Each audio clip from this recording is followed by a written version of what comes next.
शिकोहाबाद सब्जी मंडी में बीते दिनों हुए अग्निकांड के बाद राजनीतिक हस्तियों का पीड़ित दुकानदारों से मिलने का सिलसिला जारी है। पूर्व पर्यटन मंत्री अशोक यादव ने आग से प्रभावित दुकानदारों की दुकानों का निरीक्षण किया, जहां अभी भी नुकसान के निशान साफ दिखाई दे रहे हैं। पीड़ितों ने उन्हें बताया कि आग की इस घटना में लाखों रुपए का सामान जलकर राख हो गया, जिससे उनके सामने रोजी रोटी का संकट खड़ा हो गया है। पूर्व मंत्री ने पीड़ितों को आश्वासन देते हुए कहा कि वह इस मामले को शासन प्रशासन के समक्ष मजबूती से उठाएंगे और हर संभव सहायता दिलाने का प्रयास करेंगे। सरकार के अलावा भी लोगों से बात करूंगा मैं, कौन क्या कर सकता है। बात सिर्फ आने की नहीं है, सरकार की सीमाएं हैं, लेकिन मैं पार्टी वालों से भी बात करता हूं और भी बड़े पदाधिकारियों से बात करता हूं। और अपने लोग 8:30 बजे ये जो आपने लिस्ट बनाई है, जरा दिखाओ।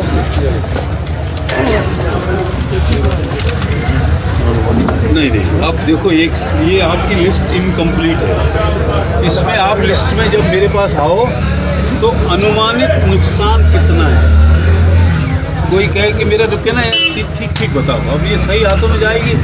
आपने 500 रुपये का नुकसान में 5 लाख लिख दिया तो मेरी गाड़ी लौट के आपके पास आ जाएगी। मुझे ईमानदारी से ये काम आपका, मेरा काम नहीं है, ठीक है ना।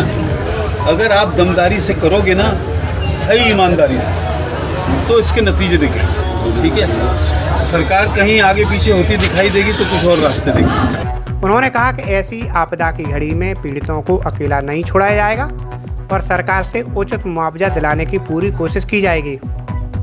इस दौरान उन्होंने स्थानीय प्रशासन की कार्यप्रणाली पर भी सवाल उठाते हुए कहा कि यदि समय रहते उचित व्यवस्था होती तो नुकसान को काफ़ी हद तक कम किया जा सकता था।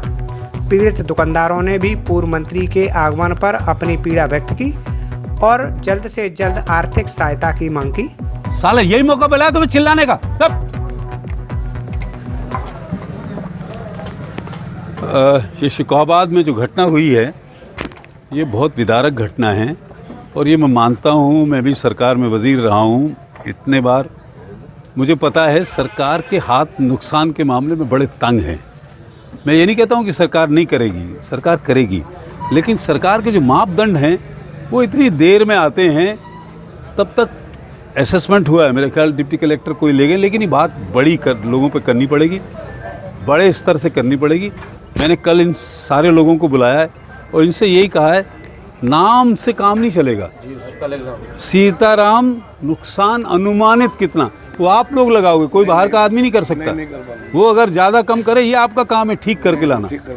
मैं पार्टी से बात करूंगा, राष्ट्रीय लोकदल मदद करेगा और अब वो सब कुछ जब कोई नहीं करेगा तो हमको करना पड़ेगा। और कोई बात नहीं, जो भी कुछ होगा हम बहुत करते रहे हैं पीछे भी, और इंशाल्लाह सब में कामयाबी होगी, फिक्र ना करना, ठीक है।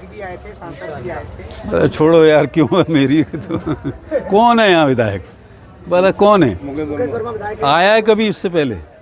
6 महीने बाद आता होगा क्या यार, उसका कहाँ नाम ले दिया, जायका खराब कर दिया, उसकी हैसियत नहीं है। छोड़ो यार, सांसद भी उसी कंपनी के, उनकी पार्टी में है ना 800 करोड़ रुपया दे, या भाषण देने नहीं आते, कुछ नहीं कर पाएंगे। वो विधायक तो पता नहीं, जानते भी नहीं होंगे लोग, किस नहीं है उसके पास। वो 4-6 महीने बाद आया होगा, कहाँ रहता है, कहाँ का विधायक। ये MP भी ऐसा ही है, अभी इटावा में लगती तो देता। ये बिल्कुल बेकार लोग हैं, ये साइकिल वाइकिल वाले भी ऐसे ही हैं, बातें करते रहेंगे लेकिन करके कुछ नहीं देंगे।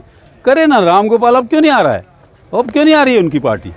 सिर्फ इलेक्शन के टाइम पे आएंगे, वोट के टाइम पे बता के जाते ना क्या कर सकते हैं। उनकी पार्टी पे पैसा है, करें फंडिंग, नहीं तो हम अपनी पार्टी से कहेंगे ही। उन्होंने कहा है कि हम मांग रखेंगे सरकार के साथ। क्या मांग रखोगे, बेहूदगी की बात कर रहे, बताओ तुम दे सकते हो तो दो, ये चलती बातें मत करो, हम भी पढ़े लिखे हैं। पूर्व पर्यटन मंत्री अशोक यादव सब्जी मंडी पहुंचे और प्रभावित दुकानदारों से मिले और उनकी समस्याओं को गंभीरता से सुना। उन्होंने कहा कि जब तक उन्हें मदद नहीं मिलती तब तक उनके लिए व्यापार दोबारा शुरू करना मुश्किल है।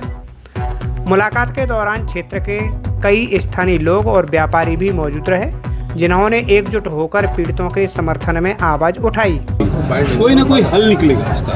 कल 8:30 बजे मैंने इन सब लोगों से दरखास्त की है, इस लिस्ट के आगे लिस्ट तो बनी है, अब उसमें तो सीताराम राधे श्याम लिखा हुआ। सीताराम का कितने का हुआ, वो जब 100 रुपये बताए तो 80 लिखना, ठीक है ना।